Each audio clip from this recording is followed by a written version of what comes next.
Hello everybody, my name is Uzi Gorilla, and today I wanted to talk to you about Spartan Charge. Spartan abilities have been a pretty divisive addition to Halo. Clamor, thrusters, ground pound, you know them. Other than Sprint, Spartan Charge is the most debated ability introduced. It seems pretty universal that Spartan Charge needs a change. Some offer ways to better balance the ability, others argue for its removal altogether. Personally, I fall into the latter opinion, but before I argued why it should be removed in the first place, I figured I should take a look at how it should be balanced for Halo 6. The first major issue I have with Spartan Charge is the ease of use. In order to use Spartan Charge, all you have to do is get up a sprint and hit melee. That's it. This, mixed with it being extremely strong, which we'll talk about later, makes the ease of use even more frustrating. To fix this, all we have to do is add some other element to Charge's activation. An idea I saw on Reddit from a user named Stockman Baxter is to make it similar to ground pound, where you have to hold the button for a second or two before you can actually charge. Similarly, people also suggest that if you're getting shot, you shouldn't be able to use Spartan Charge in the first place. Both would help in making Spartan Charge harder to pull off and add more difficulty in getting into a position to be able to use it effectively. You'd have to think more tactically when sprinting around instead of using a charge as a get-out-of-jail-free card when you run into a room with enemies. The next issue, as I mentioned before, is how effective it is. There are many facets to this one. Two of the biggest ways Charge is too effective is the lunge distance and magnetism.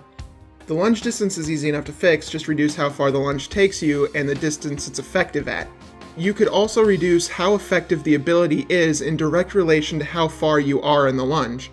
The longer you lunge, the less damage it would do due to the lack of momentum. If you don't have the momentum, how would you expect to knock someone back? The magnetism is also a pretty easy fix. As it stands, if the person you're charging is in the middle of the screen, you're almost guaranteed to hit them no matter what they may try to do to evade. Right now, for the target, there's a very small window in which you can do anything to avoid the charge due to this high magnetism.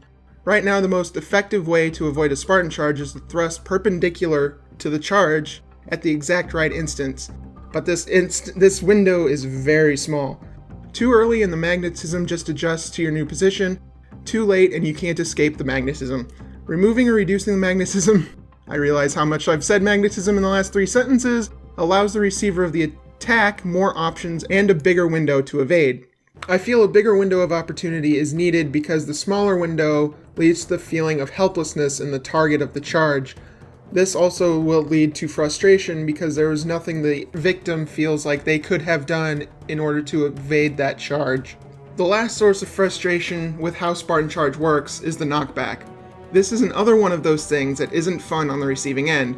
When you get charged, you get flung back and your aim is thrown off, making it hard to regain your target. As the victim, it's much more difficult to recover than for the player using the ability. The player charging doesn't have their aim affected, and even though the recovery time is about the same for the victim, because their aim wasn't affected by the charge, they are able to more easily target the victim. These two things, the target's disorientation and the charger's lack of disorientation, results in a pretty easy kill for the user because the charge does so much damage. After a charge, all it takes is a few assault rifle bullets and the target's dead, so being able to quickly target the player after getting charged is critical. Reducing how far the knockback knocks you and increase the recovery time for the user can help alleviate the problem introduced by the target's disorientation. This adds more drawbacks to using the charge and makes it a bigger risk. Right now, the risk is all tied to the sprinting used to get up to the point where you can even use it, and everything else is overly easy. Adding some difficulty to the rest of the charge would go a long way to balance out the ease of use and Spartan Charge's efficiency. Those are a few examples of how we can balance Spartan Charge as it is in Halo 5, but I wanted to talk a little bit about how I would implement it in Halo 6. First, I'd remove the requirement for sprint and have it be tied into your thruster cooldown by using, well, the same cooldown. That way you can't charge and then immediately thruster to add more distance or strafe away from enemy fire. I'd also change charge to be essentially a charged melee. Similar to assassinations, if you hold the melee button, you start building up your charge. The longer you hold it, the more damage and knockback it would do, though the max damage, knockback, and magnetism would be greatly reduced from what it is in Halo 5. Even though it's similar to how it works now, the fact that you have to spend time building it up and think more about its use would make it feel far less annoying to the one getting charged.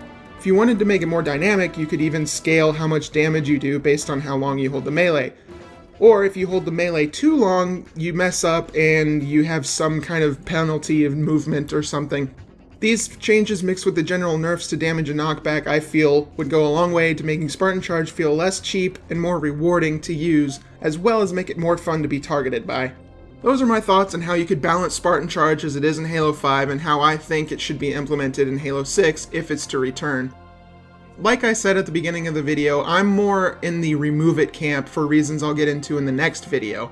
For now, if you agree with me, leave a like. If you don't, leave a dislike. I'm not too picky on which. If you have alternate ideas or counter-arguments, feel free to leave them in the comments below. Keep it civil and let's have a constructive discussion. That's something that's sorely missing from the Halo community. And if you watch The Act Man or Luke the Notable, you will know they've talked about we need more constructive feedback to 343, because just arguing and bickering back and forth doesn't help. Keep it constructive and let's actually get something accomplished. If you want to know when my next video about why I think Spartan Charge should be removed outright comes out, subscribe to be notified of it. Also, click the I in the top right corner of the video for my video on Warzone Firefight, as well as some other Halo-related content. Thanks for watching, and I hope to see you in the next video. You could also reduce how effective the ability is in direct You could also reduce how effective the ability is in direct relation to how far you You could also... Jesus, okay.